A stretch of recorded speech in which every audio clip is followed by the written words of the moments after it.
No, now I want to talk to you about the image of the IDF in the West, and particularly Canada. Were you startled by how the events were covered in Canada? Yeah, I was, I have to admit, I was a bit frustrated at the beginning, seeing the headlines in the news, seeing how the army in Israel was portrayed at the beginning. It bothered me that no one is taking the time to explain, the legal common sense, why is there a blockade, why is it, that it's a part of, Israel legal right to defend itself, to check the ships, a bit of background about similar cases in the past. Those kind of things didn't come up in the news, some of the facts also. And when it came out and people looked deeper into it, some of the people already lost interest in the story. So I guess that happened with the flotilla incident and the Gaza war. Yeah. In the flotilla incident, I noticed, because I was in Israel at the time, that you could tell from the very first Turkish coverage, not from the Israeli coverage, because it took a while longer to come out, that in fact they were being beaten, but it wasn't reported in the paper that the Turks were beating the Israeli soldiers, these so-called peaceful volunteers and protesters. Now, in UBC, were you able to see this? Were you in Toronto or in British Columbia at the time? At the time, I was here in Toronto. But I remember correctly that I had a conversation just after it happened. I was very upset. I saw the movies exactly like you described. And I had a conversation with the people at the office and friends of mine that, were asking questions. Well, why are you doing this blockade, And I was like, wow, these people are getting exactly what they want, It was upsetting to me that people didn't understand the reality of why this happened, that it's just a part of a propaganda, and a big effort, to delegitimize Israel. Well, they also don't know that the PLO endorses the blockade, or that Egypt is part of the blockade, or was. It opted out later after the incident. But I mean, that seems to also not be part of the reporting and the Definitely. knowledge.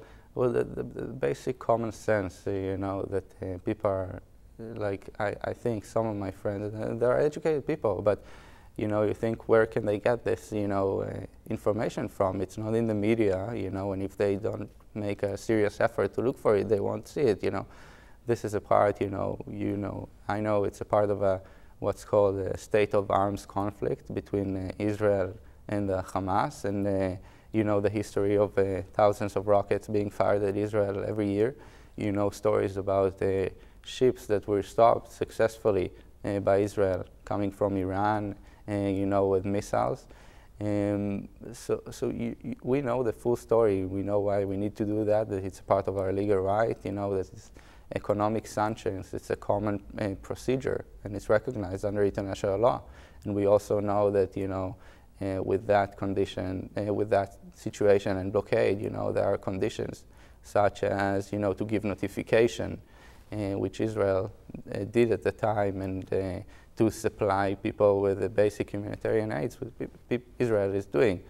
That Israel tried to abort the ship, and ask them to, deploy everything in Ashdod, in the port, and the people on the ship will supervise at the border that everything is going to Gaza. So, if they really care about the people, how can they not agree to that, Because, of course, the principle is to break the blockade, period.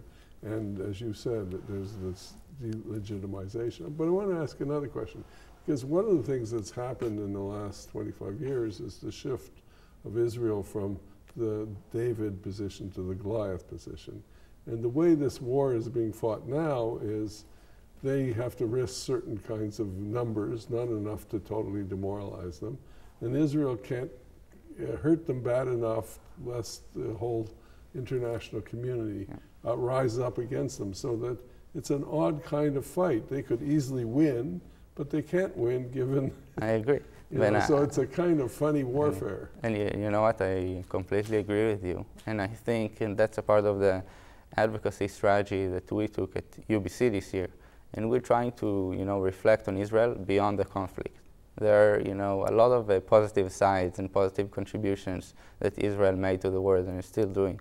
And these things need to be talked about. And to be honest, when you walk, on campus and there are 40,000 students, they see someone is setting a table and talking about some kind of war. They don't care which side it is, but they just walk away from it. But when we organize this year, for example, an Israeli entrepreneurship night. So people from the business community, business students will come to that event, and they will come out of it, having association of entrepreneurship and business success with Israel in a way, So I think Israel, I know they're trying, but I feel obligated, to try to help in that effort, to represent Israel beyond the conflict also. When people hear Israel, they won't think politics and war. They will think about, technological advance and businesses and, Well, this is what, of course, this program does too. We did a series which are on this year on the innovations in medical technology, biomolecular things. And you might think in UBC of having forums on it using the program and using the medical school at UBC, because there's some ties, the odd ties in certain research. Definitely. So you can look into that. But I agree. The other thing I got to do was drive the electric car, which was it's a real big innovation. If they can convert a country to electric cars, that would be phenomenal. And they have Denmark as a target too. So the innovation part of it is the thing. But one of the things about Israel is, as you experienced, is a lot of people come out of the army, and there's initiative comes in, innovation in all kinds of areas. It's in science, it's in business, it's in arts, you name the area. Yeah. And that's the sense of Israel that I think ordinary people probably don't have, because it's always the image of war and fighting, and they don't get the other sense of it, which anybody who visits does, and the war seems so peripheral.